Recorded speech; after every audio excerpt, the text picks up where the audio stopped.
The chair is against the wall. The chair is against the wall. John has a long mustache. John has a long mustache. It's 12 o'clock, Americans. Another day closer to victory. And for all of you out there on or behind the lines, this is your song. Hey, welcome everybody. Well, welcome to Chris and DTP for our Daily Gun Show. Gonna be live every weeknight, mostly, and chat about guns for an hour. And we've got the Free Patch Friday thing going on today. And let me double check, but I'm pretty sure we already got one person here. Only had 2 orders today. Appreciate those though. So it keeps our attempts to keep our projects online and it keeps them online. And then we got Chris out there. Yep. And one other person who doesn't seem to be out there, but I think Chris had mentioned over on Instagram what he was interested in, and I'm gonna go double check over there right now. Pretty sure it was on this one. Tailgate Tiger was one of them. And let's see. Is that this person? I don't know. Is it this person? Probably not. So you're not that one. The Tailgate one on Instagram. Yeah, looks like you both commented on there, so probably not. So then, let's see, you were interested in, I got some pictures up there. I guess we can, how am I going to get this over to here? I guess I can just move it over to there and screen share. There you go. Looking at some nothing. And then we'll move this over here. And zoom in. And that's where we got some of them pictures. So let's see. Gun website shooting team. The problem with that one is that's not really one on the list here. That's one out of my list. I only have a few left of those. So I would if I had them anymore, but I don't. I only have a couple of those and I use those for pictures and stuff. It's not something we ever sold. Those gun websites ones that are actually not in any of these pictures, are they? They were in the video, so I know what you're talking about. We were using it in the video, but that's what we use it for, is like a watermark. Anyway, the story on those is first patches we made were they those? I think those might have, I don't even remember anymore, and I'd have to start thinking about it. Those might have been the first patches we ever made, and we did 100 of them. We did them through a middleman, so they were a learning experience. And then we did those back when we just started to make money on YouTube, and no one had done anything like that I'm aware of, but we wanted to say thanks to the people that were watching our stuff, right? That gave us a chance to even do what we were doing. So, I wasn't buying ammo or guns or anything like that with the YouTube money. I was just paying bills, but I decided to dabble in the patch thing.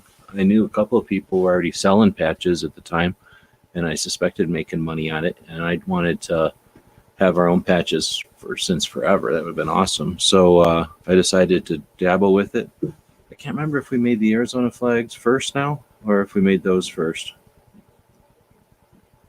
Dang. But whatever it was, I remember we made those just as a loss. We knew we were going to just make them for ourselves. So what we did is we made let's say we made 100 or 50. I can't really remember anymore. It was a lot of money at the time because we were going through a middleman. It was a lot of money. It was like hundreds of dollars. Well, $100 more than we would spend for the hundreds of dollars worth of patches. Let's put it that way. So I really don't remember, but if it was 50, it was probably a 50 because I don't think I thought we would ever use 100. But let's say if it was 50, like 25 of them were, what were they? I think 25 of them were black, and then 10 of them were, or 15 of them were brown, and 10 were green or something like that. So there was fewer greens than any. And then the browns and the black. That person we were using back then let us change the border colors without any fee. So that's how we differentiated between them. So we changed the border color, and those ones with the green border we kept, the team kept.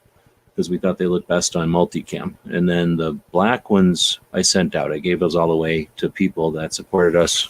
This wasn't with Patreon or nothing, just people that were active on YouTube. I asked them for their addresses and I sent those out. And that is when we figured out they must have been first, because that's when I figured out the mail, the post office, squishes all the letters that go through it like a toothpaste tube. So I didn't know that at the time. I stuck these little round patches into envelopes, and there might have been a folded piece of paper in there saying, "Thank you for watching our stuff." But I didn't want to sell a logo, so I just wanted to send it out there and say thanks to people. And a whole bunch of people either got nothing or they got an envelope with a rip in the side, an empty envelope with a rip in the side. So it turns out that most of them, I guess, went through the rollers and the patch just got caught up and squirted out the edge. And the envelopes I was using were probably from a dollar store, some cheap, and learned a lesson big time. So basically bought a bunch of those patches, and they're probably, most of them are sitting on the wastebasket or the floor of a mail post office somewhere. Probably the Tucson post office where I put them, because they probably all squirted out right there. But anyway, so not that many people got them, and we kept a couple, and I'm not going to ask them back from the people on the Gun Websites team, right? So I only have what I had of those, so I can't give you one of them. But another round. Which one is that one?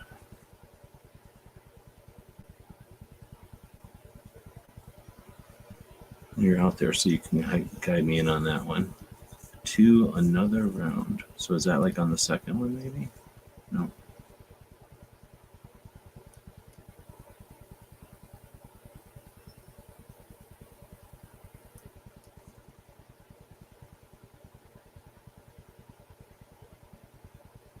I don't know which one is another round.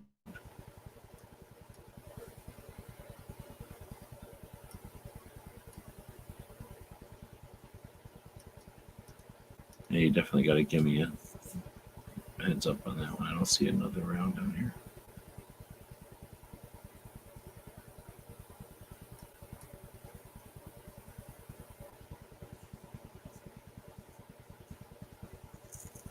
And then this is my nightlight patch.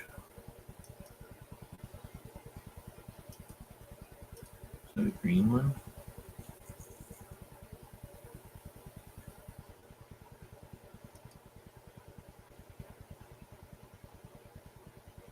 My nightlight. I don't know which one that one is either.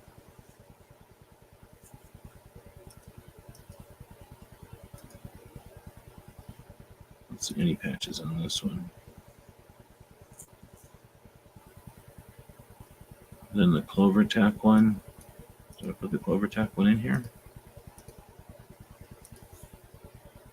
No. But I can give you the CloverTac one. I think I have a couple of those. And then the werewolf. I don't know what the hell that one is either. Am I missing something?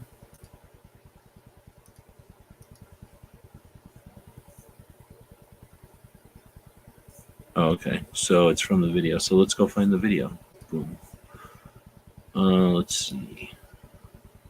Go to. I have to pull this off in a different window. Pull it over here. And that was on this video, probably.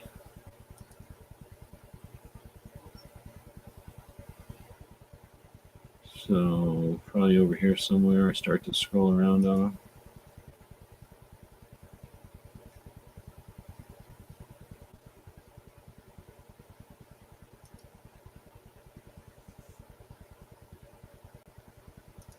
Okay, it says, so the ones that are currently, yeah, the video. So I'm looking forward to the video then, and now I got to figure out where the clues are again.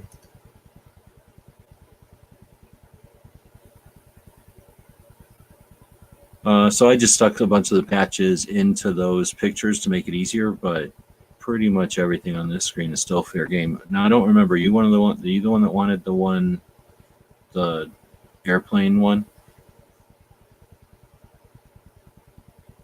Black with the revolver cylinder. Oh, that's not a patch. I think it's supposed to be a coaster or a tiny mouse pad, but it's like made out of like the material you'd make a scuba suit out of or a mouse pad out of. So you can have one of them. There's a couple of them, but it says Tech Mat because it's made out of that Tech Mat shit. Yeah, and I forgot to send you the airplane one, so I'll include the airplane one. This is creepy. I keep seeing this gargoyle statue, this naked gargoyle. I'm sick of seeing that thing. It's creepy. All right, so then another round, and then I gotta minimize this, I guess. This is my nightlight. Which one is that one?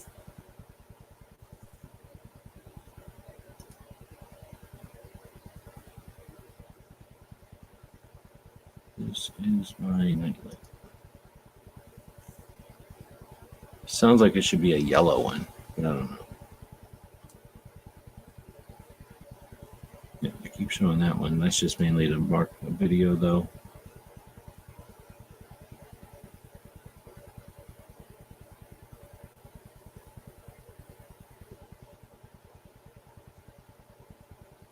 Come on, show me that damn pitch. Where's the nightlight one at?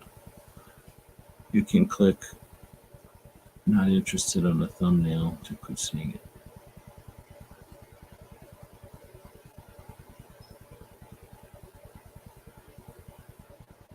On the thumbnail.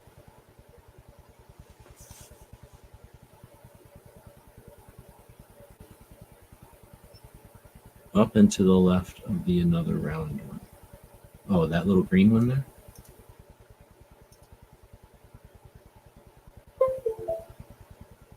Is that really happening? Let me unplug this drive.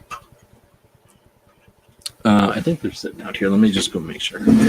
So the airplane one, do you really want that little mouse pad thing?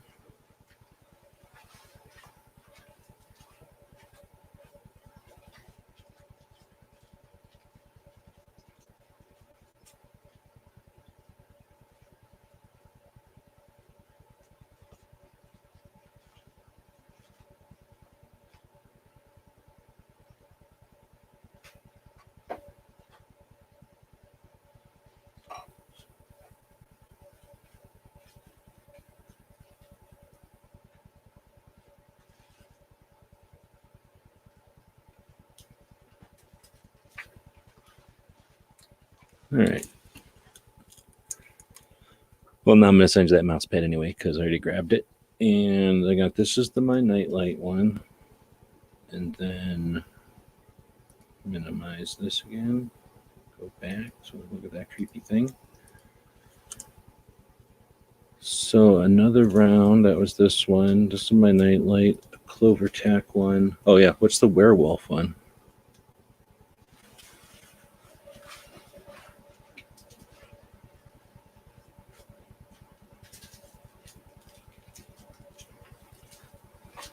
That's one of the brand new clover tacks with the orange background around, or the orange border on it. It's still in the package. He sent me a couple extras.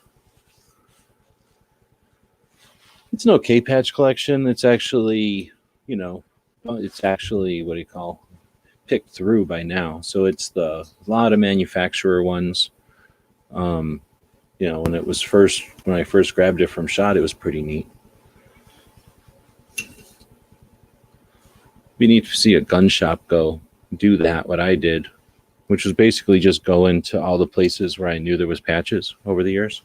Because for the most part, I walked the same path every day. I just, because some places had different patches each day, or, I'd meet a collector or something along the way because I was going to the patch places, but you walk the same path every day and you can collect a bunch of them. So, a gun shop could do that and really have a lot of patches on the wall. Do like a ceiling or something, like their drop ceiling, put some kind of Velcro or felt on their drop ceiling and just do the whole ceiling of their whole shop and patches. That'd be pretty cool. It's up and to the right of another round patch. It's a large yellow one with a snarling werewolf.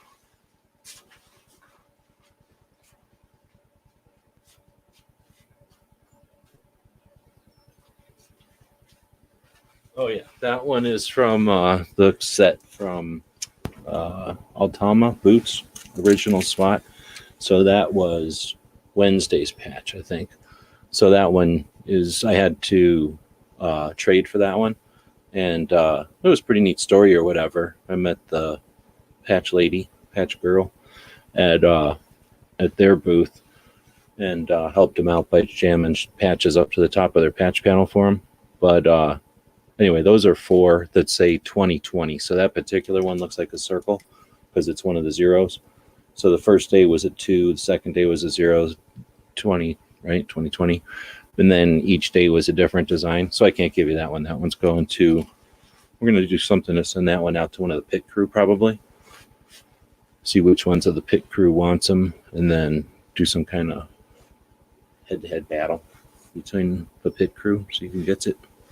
I don't think anybody's going to want the set to be broken up, and it technically costs like $100 to get them, kind of. All right, but anyway, if you want something else, but otherwise I got these other ones for you. Well, so far there's just 2. So, and then if you wanted a gnome, you can definitely get a gnome. Let's see. You said you like to request another of the want you to stop being a pussy ones. Yeah, that's no problem either. So I'll send that one in there. And then whoever Tailgater is wanted the God and Country one. That is one of the black ones. That's this one. That's from Geisley, and I have like a handful of those. So hopefully they're around. And if Tailgater's around, they can definitely get more than that. So that's what I tried to tell them there. They got it plus more because that's actually a very common patch. And like I say, I got more than one of those.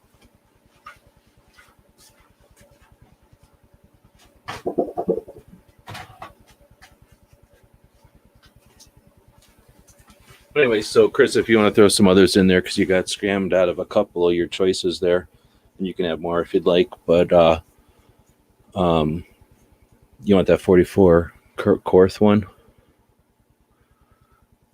Okay. Yeah, no worries.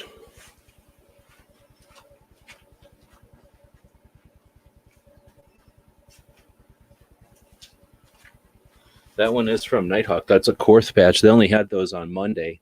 I went by there. That's Korth, not Keith. So, that crazy expensive revolver.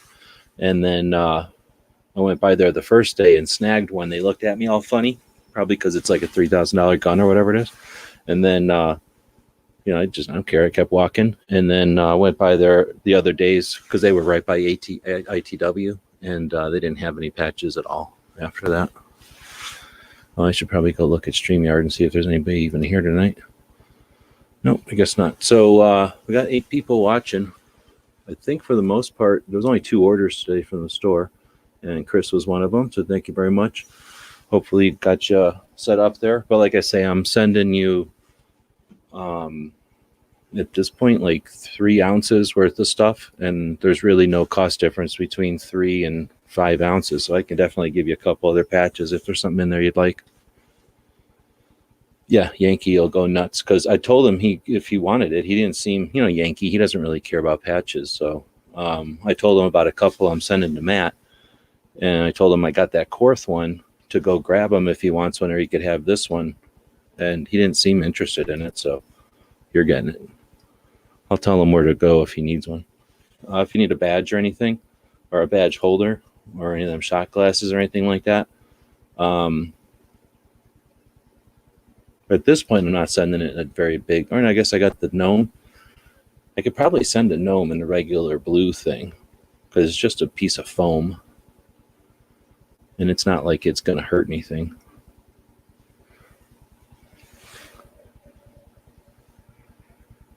Some HVS is out there. Aloha. I had people in Hawaii. I think they're not in Hawaii now. I think the deal is whenever you cruise to Hawaii, you have to go to Hawaii and then Mexico or some shit. For some reason, like they make you go international, or it's cheaper. I don't know. So they were in Hawaii. I'm guessing they're probably on the way to Mexico at this point. But from what I understand, when that happens, they just barely stop once in Mexico technically and then come back. Or maybe it's just cheaper. If they're going to spend all that money to send a boat out to Hawaii, they stop in Mexico and get a bunch of heroin. and bring that back to help fund the gasoline that it takes to drive all the way to Hawaii in a boat. All right, well, so if we're not getting any comments or nothing, I'm going to see how some of these audios worked. On Wednesday, the second day of SHOT, no, Thursday, the third day of SHOT, I decided to try an audio tour of SHOT Show, and that's what some of these will be. I don't know how good they're going to come out or not. Let me know if you can hear them okay or how it comes out.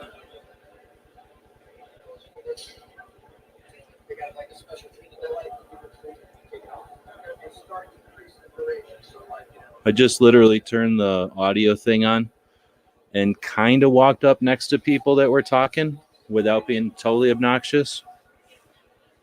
I figure you see so many visual things of SHOT Show, people walking around doing selfies and bullshit where you see what the place looks like. You don't really get to just hear it. So I'm going to shut up and let you just hear it.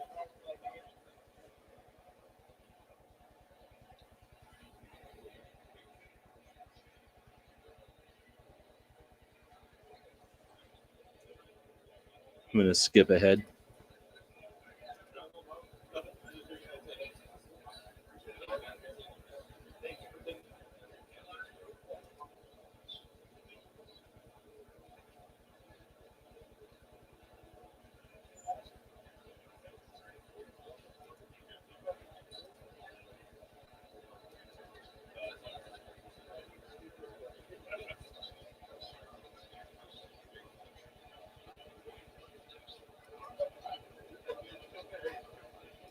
It's a hallway. Now I'm walking back from east to west. The next parallel road from walkway. Very busy.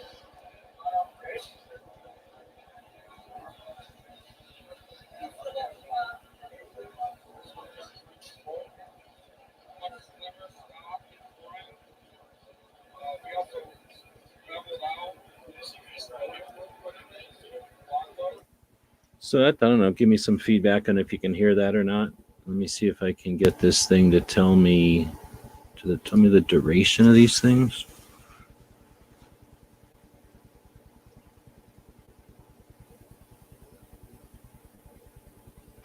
Duration, there we go. No.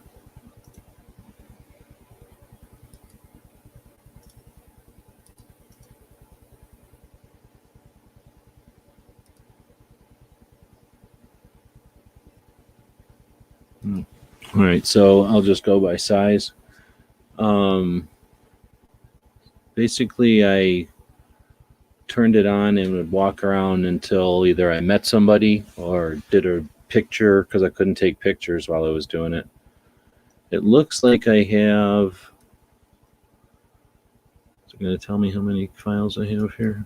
When you highlight them down at the bottom, it'll tell you I have 24 items, 65 megabytes. Looks like most of them, they won't tell me the duration, but most of them are, let's see, the longest one is, they're all around 3,000 kilobytes. So let's go to this one, that's 4,000. They're called Talking Guns Media. We've got a podcast, so we'll be Okay, so that was downstairs. And that's a 4 minute and 50 second. It's interesting. So let's see if this is 80 seconds long. So that's kind of cool. Walking past the Uber booth, who has Sammy Lee. He's a Medal of Honor recipient. Some guys taking a picture, shaking his hand. And I thought, yeah, that's a cool picture to get an idea. I don't know how that's coming out, but I'm kind of clipping through these to see if this is the first time I'm listening to them. Also trying to get an idea of how many minutes I have of this. So this is, if this is 5 minutes, yeah, that's about 5 minutes. So it looks like the kilobytes is basically minutes. So I have an 8 minute, 4 minute, a couple of 2 minute. So altogether, these things are 10, 20, maybe I got a half an hour of walking around. It seemed like longer, but maybe it'll be longer by the time I actually add it all up. Basically, I started walking around at first and just let the microphone pick things up. And since I wasn't monitoring and I hadn't done this before, I had nothing to go off of. So after a while, I figured if that wasn't working, I would start to narrate it. So at some point, and plus it was boring just walking around listening to nothing. But I'm not used to just listening to stuff. So somebody who's just listening to stuff, maybe they're going to pick up more. But after a while, I started narrating it. And then, like I say, I would just kind of narrate what I was looking at or where I was walking next to, so that there was some context for whatever conversations were overheard. And then, or maybe I would do some kind of editorial about whoever was saying something loudly. But like I say, I would usually find somebody who I needed to talk to or something I wanted to take a picture of. So I would just end it. It looks like I'll need to listen to about a half an hour's worth of this stuff. And then I'm not sure if it's worth taking it into the audio software. That would mean installing the Adobe Audio software and running it through filters and stuff, or just putting it into the video software, running it like an audio track, and then I'll probably just do that and then run some random pictures as a slideshow and just let people close their eyes if they want to just listen, or listen to it as an audio file if they want to just listen. And then, I don't know, get some feedback. I guess I'll probably do it raw. And if people really like it, then I can go back and, what am I trying to say? Like edit it up or filter it up. Chris is saying Larry's audio wasn't very good this year. It was interesting. I was walking past him. I think he was at the Glock booth. Yeah, I'm assuming he was at the Glock booth, because where the Glock booth moved this year for some reason, and it was up where some of the knife booths are normally, up into the hunting area more. So the way it was kind of crammed into the large booth section, people have probably mentioned, or you can see in some of the videos, if there's a large booth with a office area or even a second floor, that means there's a wall to get to that second floor. Very rare the second floor is just hovering in space. There's usually some kind of 2-story wall, in the middle of that big room.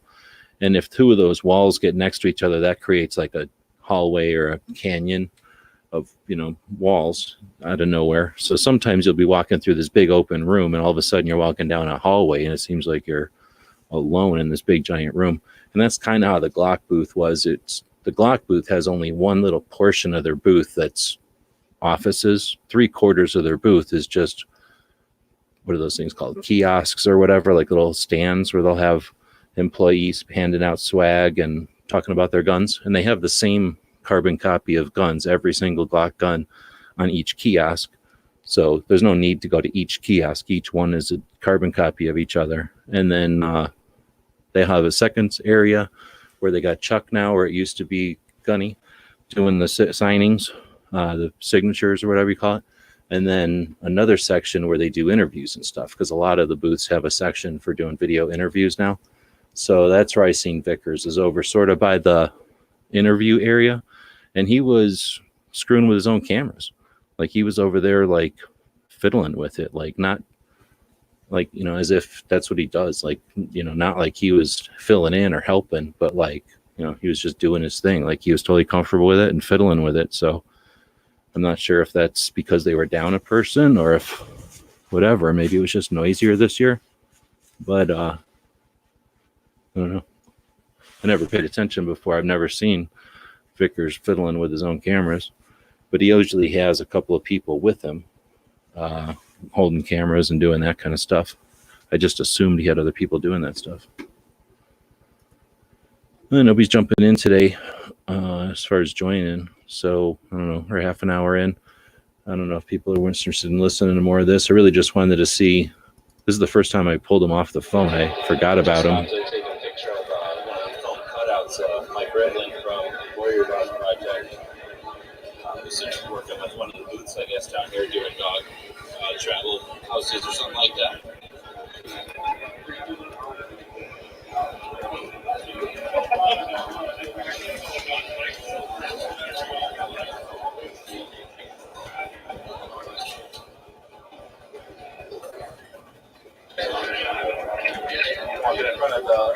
got a takedown talking to my podcast, walking in front of the LEO takedown booth, and you're taking your AR back apart back and forth here. It looks like you're bored. You want to do a video? All right, so I'm going to end this audio one real quick and start up the video.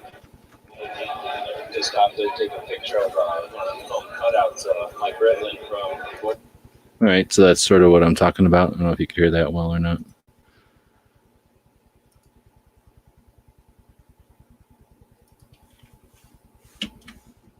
Yeah, so Gun Channels is a community, and it's a project. Gun Websites is us. We're not going anywhere. We've been here since 2004, and we're not going to ever go anywhere. What else is there? Gear Websites, we turned into our store when our store had a gun in its name, got blacklisted from the internet, and people couldn't get to the store anymore from their businesses or their schools or work emails, or not emails, but browsers or whatever, their filters at work would sometimes let them not go to a gun named store. So we weren't using Gear Websites anywhere, so we turned it into the store. Hopefully to be easy to use, but I don't think it is. I think it just confuses everybody. But that's what happens when you use words for your business, I guess, for our projects that are really super vague, really super open-ended. But that was sort of the reason. We got Gun Websites in 2004, right? So nobody had got Gun Websites. I got 4-letter domain names because we started getting domain names back before, a lot of people got into that game. Let's see, did people know you were recording audio? Nah, I don't think so. People are really oblivious, even more so when they're doing business, and just a lot of people are there on vacation. A lot of people are there where their life's on the line, like their living is on the line. So in both cases, they're either oblivious or so focused that they're not paying attention. There's some people that are kind of in the present and they're paying attention. And then there's, of course, some people who are just actually living the life. They're aware, and they can tell when people are walking around recording them. So I can't say no, but I don't think the people that noticed gave a shit, because there's so much other stuff going on that some dumb guy walking around with his phone recording. And I just walked by people. I didn't stand there and listen to anything important or sensitive, or, I wasn't eavesdropping. I was really just trying to maybe walk past somebody doing one kind of goofy language, blah, blah, blah, blah, blah, blah, blah, blah, like a French language or something, and then walk past somebody doing some kind of other kind of language that sounded like curly cues or something, because that's what it was like. There's a lot of international stuff going on. All the people that sell them materials and pieces and bits are there doing that kind of job, selling them pieces of nylon or I don't know, whatever. So there's a lot of weird conversations going on. And then, when there's that many people, 55,000 people, I guess, there's just always a few people that are super loud. Like maybe they're deaf, right? We're all a bunch of deaf people. So it's possible, some people are just super loud. So I figured walking past some of them might be interesting. I've been doing a lot of driving. So when I, listen to shows, NPR and shit like that, they do a lot of that audio, walking around just recording stuff. Obviously, anything NPR is probably doing it with a $50,000 recording device, and I'm doing it with my phone, but it was an attempt. I'd never really done it before, and I figured, if nothing else, I've got some audio B footage, if that's a thing, some B-roll for audio.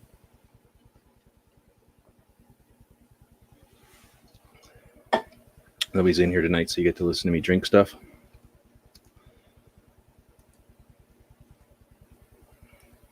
I guess I can stop screen sharing because that's pretty boring.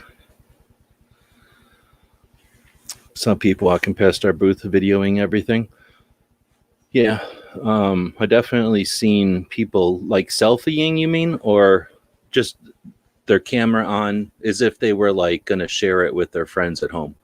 I don't think people were live because they just didn't look like they were, the kind of, usually when somebody's live, they kind of have a wits about them kind of look, they understand what their camera is.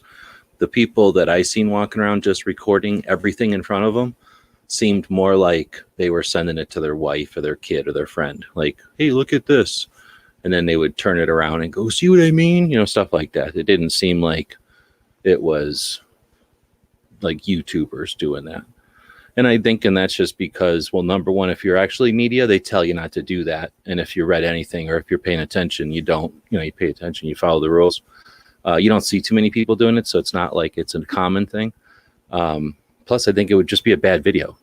I've seen a few people back in the day make videos where they just walk around. They think it's cool, like they think it's a way to show that they're there. Maybe at least the people's videos I've seen were like definitely trying to show that they were there, and it was frustrating because there's nothing really to focus on, so you don't really focus on their narration either because you're watching everything that's happening.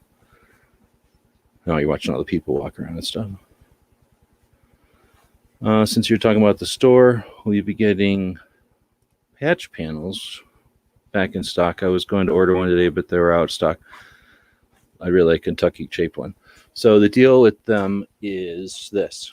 So first, it's super cold. Like right now, it's not that bad because it wasn't a bad day. And I had the heater going since like 5 p.m. So it's been going for 6 hours. So that'll be a pretty hefty electric bill. But it's not that bad in here right now. It's going to get to 70 tomorrow, and then it won't be up to 50 for the rest of the week, I think, and it'll rain a little bit.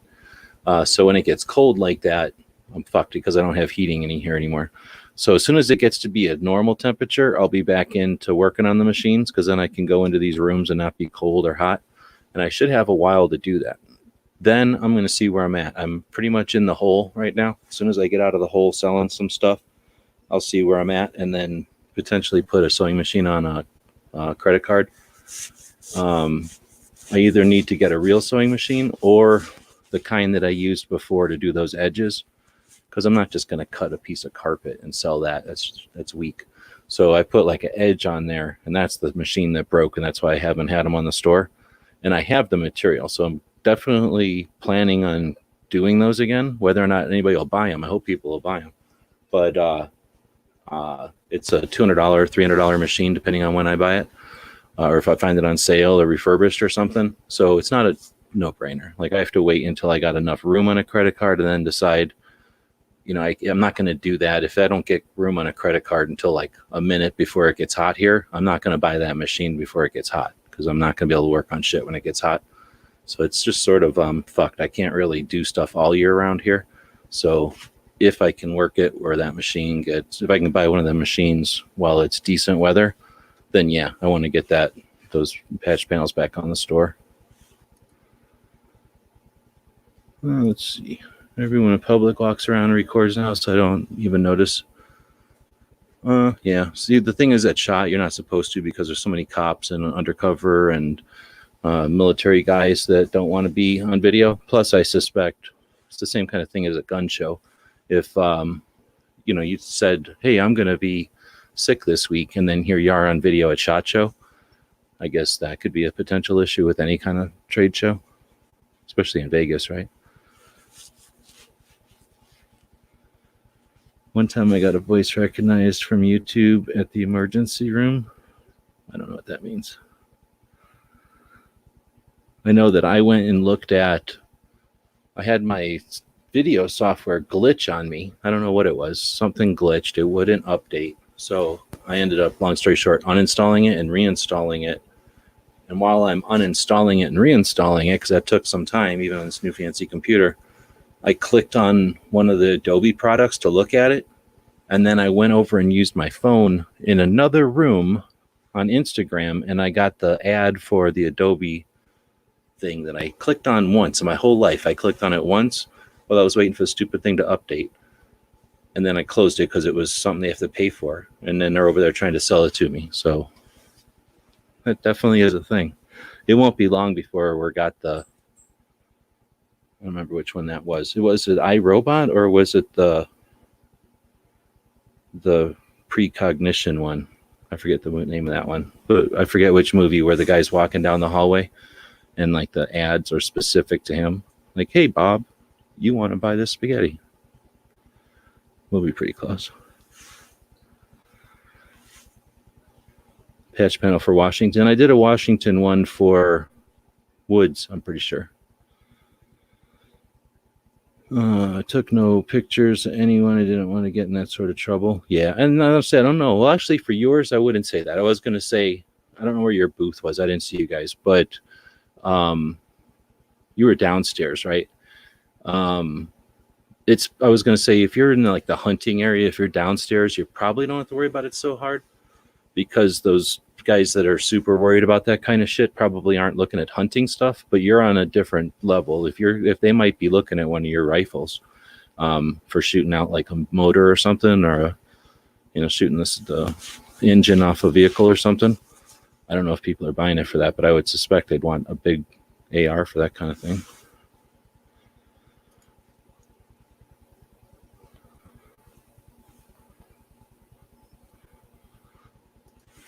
I pretend to be sick for work. I don't like being on camera either. Yeah, exactly.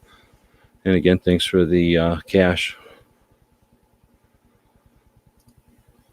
What happens in Vegas does not stay in Vegas. It's like, well, I guess the bad stuff that people do, they tend to keep there. Vegas definitely helps you hide stuff there. The Sands has, well, of course, they got security cameras, but I don't know about that. Like what they're going to do for you. I don't have a little CNC. I have a big ass CNC. I have one that's like 3 foot by 3 foot or 4 foot by 3 foot. Or it's big. Like, it is not little. It takes up most of the shop. Same thing. I just have to, I'll have a window. Thing is, I've always been driving the last couple of years during that damn window. I went to stupid DC during the last window of like time when I could work on it. I still have a learning curve on the robot. I barely have had a chance to work on it, but I've got all kinds of projects in mind as soon as I get out there. Minority Report, yeah. Is that the one where he's walking down the highway and the ads, the billboards are all like tuned to him, or was that iRobot? It seems like it was one of those two. Walking around the iPhone and stick recording everything. Yeah, when you put it in time lapse, that's a little different. You're right, because then it happens so quickly that nobody's probably going to see nothing. But it's always possible that somebody could freeze something. But again, most of the time, people aren't walking through like the law enforcement sections. Usually, when they're talking about that kind of stuff, it's the law enforcement areas or the law enforcement shoot, or maybe even the regular shoot. But most of the time, I think anymore, the people that are super worried about it either are not there or they put a hat on or something. It's not like the old days. I mean, nobody's that stupid to think that rogue people aren't walking around. I would say it was probably 15 when all hell broke loose and nobody really cared about cameras anymore. And you'd see people, just random Europeans walking around with iPads recording everything. And that's when it became super obvious, because instead of just being some little subtle digital camera, it was all iPads all of a sudden. Like, everybody recorded everything on their phone and their iPad because they could be, I guess they were competent enough to do it.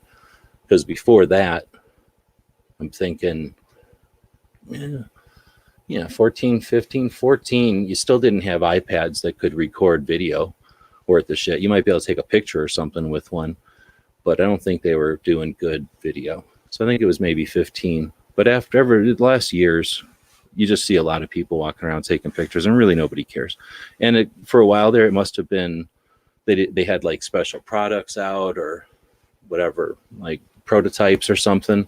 I know that the knife companies will do that sometimes. They'll get all worried about a prototype, or maybe they do a knife that's a special run. I know when I was in the EDC club, like, they did some special runs. Spyderco did some special runs. Maybe other companies did too. And they don't want to show those to other people, maybe. So they'll say no cameras just because they don't want to let some design leak or whatever. Yeah, you don't have to wear a mask, but like a fake mustache would probably be enough to stop face recognition and shit like that. I only have one end mill, and then I have router bits because I'm too cheap to go buy them. So I went to the used tool shop here in Tucson and just bought what they had, which was a bunch of router bits. So I have like 6 or 7, and one is like a new end mill bit. No, not even. Maybe one is a used end mill bit, and I think the other ones are just all router bits. I never go to this room either. That's bullshit room. Why do they even put a room where you can't take pictures in there? Don't waste our time. I don't want to go in there either.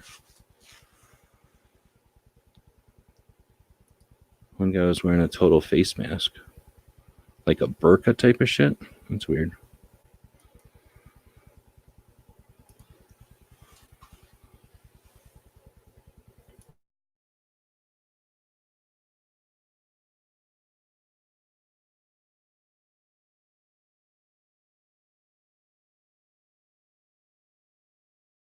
All right, when I'm in here by myself, you gotta listen to me mute to drink.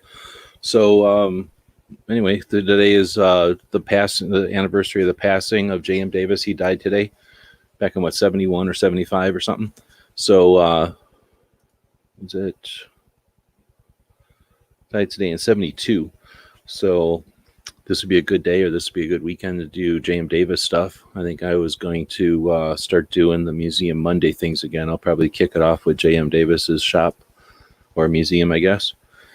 Tomorrow it'll be the anniversary of Mosen. He dies tomorrow in 1902. That was a hell of a long time ago. That gun's old. And then it's the anniversary of Boy Scouts. They're founded tomorrow in 1910. It's kind of interesting. Joe's kid is out camping tomorrow or tonight.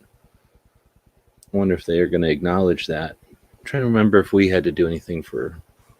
I think we might have done something every once in a while on the birthday. But I think one of the years was like a round number for us. So there was some reason why they were paying attention to the anniversary. I don't know if they did it on an annual basis. Maybe scouts out there can remember.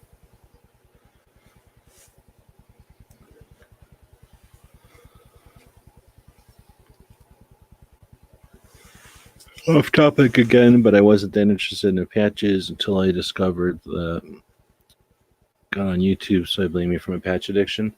Yeah, patches are one of them things. I blame scouts and Air Force. I was in Civil Air Patrol, and Air Force had a bunch of patches, and they would trade them depending on your military units. The units that trained with foreign units, they would often trade insignias and patches and stuff. You know, it's Army. We have patches for our units and all kinds of shit. Like, you know, talking to Marines, they don't have the same kind of stuff. Like, they'll wear their ranks and things, but they don't necessarily wear unit stuff. Sometimes they wear, like, what they do. But anyway, so I don't know what Navy does. Air Force, though, you know, they have whatever pilot they're of or crew chief they're of or whatever the hell, airframe they're working on. They'll have patches, so... then cops. I went to law enforcement explorers for a while. I went to a couple of cop classes in school, so hung around with cops for a long, long time. And they definitely trade patches. If you're a patch person and you're a cop, then chances are you've traded a bunch of patches. So I've known cops that were into patch trading that would just have maybe 10 of their, like their, I want to say unit, but whatever the hell, the department. Patches for trading. You see them at gun shows and stuff. Then you get into shooting, and in scouts at least, you know, you shoot. Well, when I grew up, I didn't get into too much shooting, but you'd have patches for the different competitions you might attend, and it wasn't like participation trophies, but there was a participation patch or something to signify that you were there participating, even if you didn't win. Sometimes you get like rockers or a different color patch or something if you won. Then, after that, I think I got a patch one time for fishing. I went out and caught a big ass fish when I was a little kid. And I think they just told somebody at a store about it. And then the county or somehow, maybe they're just bullshit. Maybe they just give it to little kids to make them happy. But I remember getting a patch for catching a big ass crappie. So that was kind of neat. So I've had that patch forever. So anyway, I've always been into patches and shit. So whenever you get into Second Amendment, firearm related content creation, in my opinion, it's one of the best ways you can fund a project because it's a marketing thing. You know, you see people that do want to support a project, they can get somebody's patch or sticker and stick it on something, put it in their videos, put it in their pictures and stuff, have it on their truck or their toolbox or their gun case or something, and then they're helping to spread the word. And then it's I don't know, it's non-perishable. It doesn't go bad at all, unless they get dirty or something. And in that case, they're not expensive to replace. So anyway, they seem like a pretty decent, I don't want to say commodity because they're not really commodity, but it's a pretty decent catalyst or gizmo or gadget to potentially fund Second Amendment projects. Speaking of that, had a bunch of time driving up to the 2A rally up in New Mexico, and I think I got a pretty decent idea for the 2A, doing a 2A patch this year, so I'll be working on that here probably sooner than later. I guess I'm going to try to do that before gun rights policy this year, so that people that are going to gun rights policy can get their patches before they go to it. Maybe even use them as a fundraising thing. So Garrett's throwing, what is that, like $50 you've thrown in here today? I appreciate it. But again, YouTube has taken a bunch of that. Now you've thrown in a bunch of money, so I probably will hit my $100 threshold at some point. But keep in mind, to hit that $100 threshold, you're giving them $30. So I appreciate it, but at the same time, it's frustrating. I'm super cheap and poor, so it's $30 that's just going to YouTube, and they don't even know it. You know, they don't care about $30. Anyway, ever had a favorite gun creators chat? No. Do you mean, well, I don't think so. Do you mean like a chat about gun creators? Yeah. And I'm assuming you mean content creation, or you mean having a bunch of somebody's favorite gun content creators in a chat? I don't know who my favorite gun content creators would even be. That's got to be a moving thing, right? Everybody's going to have trends or preferences or something. That's going to change. I don't think that's the same over time. And there's probably a couple of people who I've respected their shit over time. But I just discovered Wilson Combat has a channel, and they've been recommending Masada Ayub talking to Ken Hackathorn. So Ken Hackathorn, Green Beret, cop, and helped, she was standing there when they invented IPSC or IDPA or both. Was one of the first of the two moving, like traveling firearms instructors after Gunsight was created. So Ken Hackathorn's the shit. And then he's interviewing, he's like representing Wilson Combat on their podcast. And he talks to Moss about, well, Moss basically talks about why ARs are good for home defense and why the gun prohibitionists are going after ARs. And that thing is awesome. So I watched that video, and it's 15 minutes or something. It's not a super long one, 20 minutes maybe. And where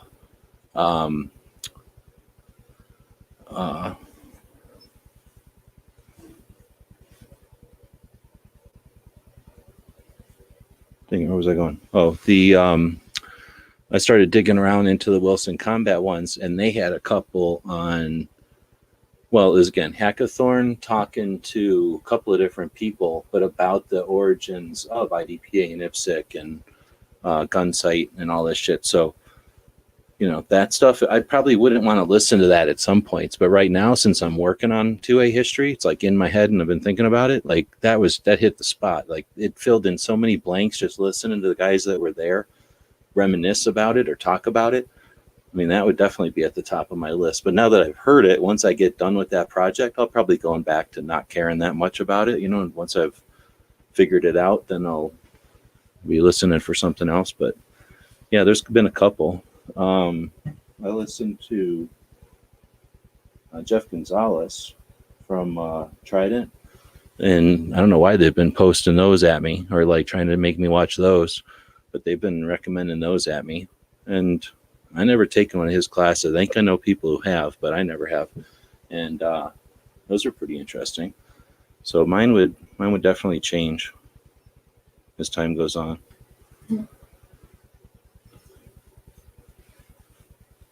Let's see.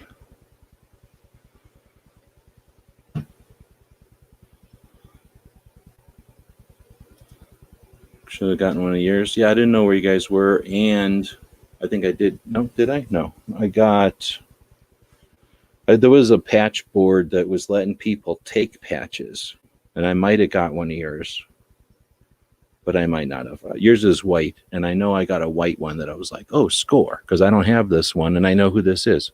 It might have been Hunter's Gold, because yours kind of looks like theirs, at least to me. So I'm not sure if I got it or not. It's going to be in my big giant bag of them, though. I didn't give that one out. But you could definitely send me one. It's almost 1 o'clock here in Kentucky. Like designer engineering. Oh, you mean as far as gun inventors or gun creators? I don't know. Matt might have had one, but that would be bullshit tainted with all of his weird 9mm lover friends. But it would be neat to have a chat with people who actually pay attention to what guns are all about and talk about which ones are the best creators, because it would be interesting. I've been working on the calendar and added a couple of people who I wouldn't have thought about as being, I guess, an inventor, like Bill Wilson. Like, I wouldn't have thought of him necessarily as an inventor. I mean, I guess, did he invent the Wilson mag? Maybe. I think he probably did. So I'm calling him an inventor. But, like, is he an inventor like Browning? No. But, just listening to his story about starting in 76 or 75 or 72 or something with competitive shooting. Again, when it was all started, he was like in the fourth or the second even IDPA match or IPSC match, whatever it was called when it first started. And then like literally was shooting that stuff at the time when everyone switched from revolvers to 1911s. So in the early 70s. And yeah, like that kind of stuff is pretty cool. And I would, just listening to his story, I think I would consider him, something like that. So what I've always considered them are the easy ones, Browning and Glock and stuff. People actually invented something, but there's a whole bunch of the edge there that would be interesting to hear some people's take on it. Where's all this coming from, HVS? He's having a discussion with somebody about home defense, I guess. Yeah, they got the, well, they can tell you, but they've got the I don't know what it is. They have their own caliber, but then they also make big caliber levers and bolts and ARs.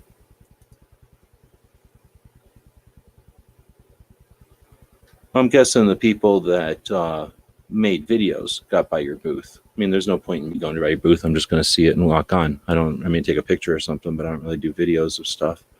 But I'm guessing the people that do videos got videos of your stuff.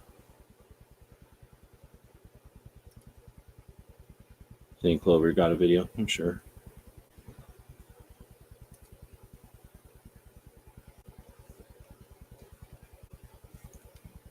All right, well, I'm already starting to yawn here. I think we're almost an hour in, so that's unusual for me just sitting here blabbing.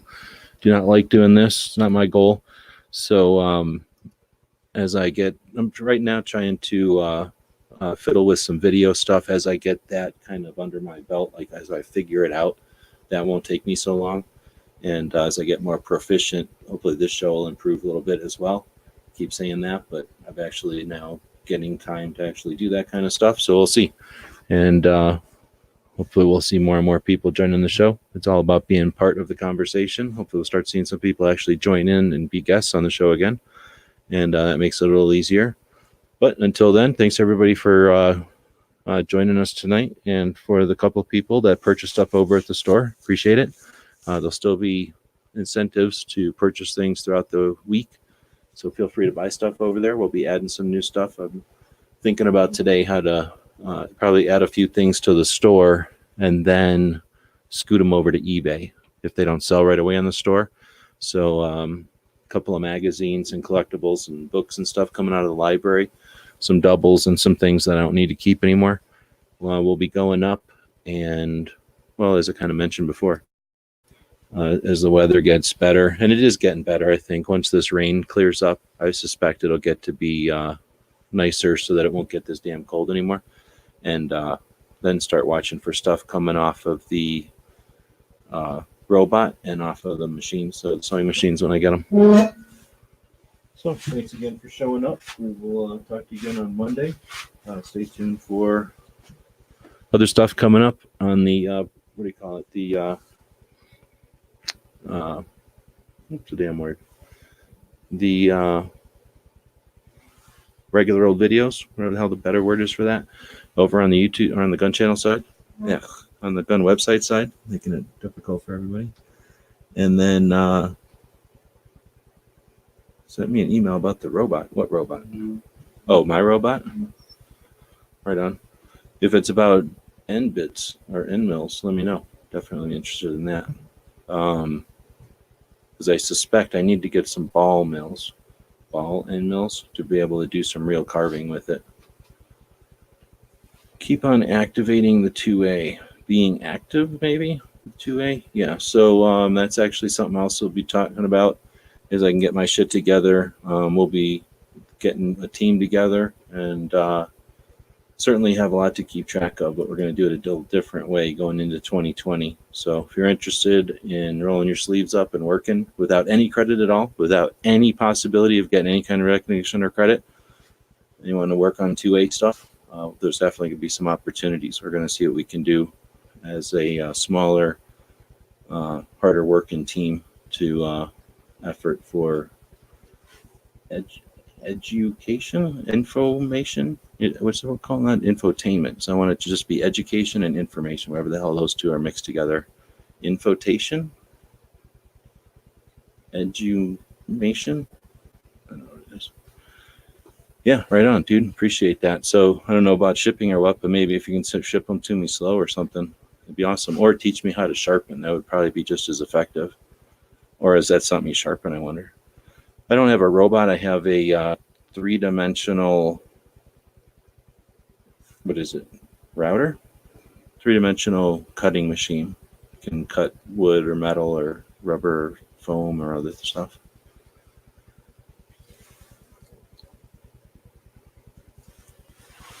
Your boxes, oh, you have your own, I never thought about that, but you're having your own ammo made, so you're having your own boxes made. That's interesting. We should chat sometime about if you're die cutting the boxes. I have a couple of things that I was thinking about die cutting. So I don't know if you're going to a place or if you're doing it yourself, but that could be an interesting conversation. I chatted with Black Rambo at SHOT. I didn't think I'd even be able to meet that guy because I didn't know he'd just be walking around or doing appointments or what, but I just happened to randomly see him walking down the thing, and he had a minute. And he turned out to be real cool. He gave me his email, or his phone number, actually. And, tell me once everything's died down to let him know and get a box for the collection or whatever. So I'm curious to chat with him about how hard it was to get, a box built up and everything too. So it'd be kind of neat. No, not that kind of robot, just a three-dimensional, like, router. What's the word for that? 3-axis. Yeah, there's a word for that.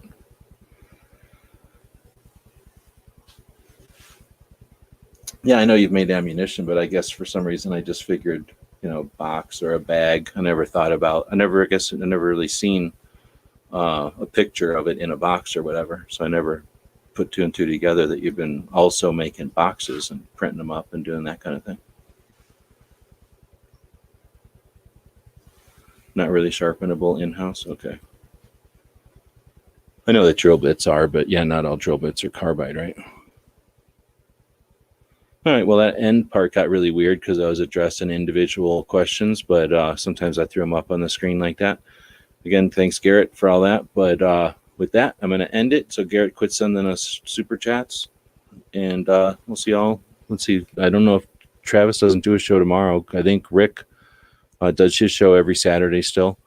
And then you got the Saturday night folks. I don't know how they're still doing the back and forth with Orange and Sarge, and then I don't know if Snob is still out there, if he just going to do his show on Saturday anymore. And then let's face on Sunday, Rich will do a show, I think, on Sunday still, maybe. And then I don't know if Gizzard's out there, if he's doing a Sunday show anymore. if he's not at the kid's house. But stay tuned for that, and then we'll be back on Monday. Thanks for watching.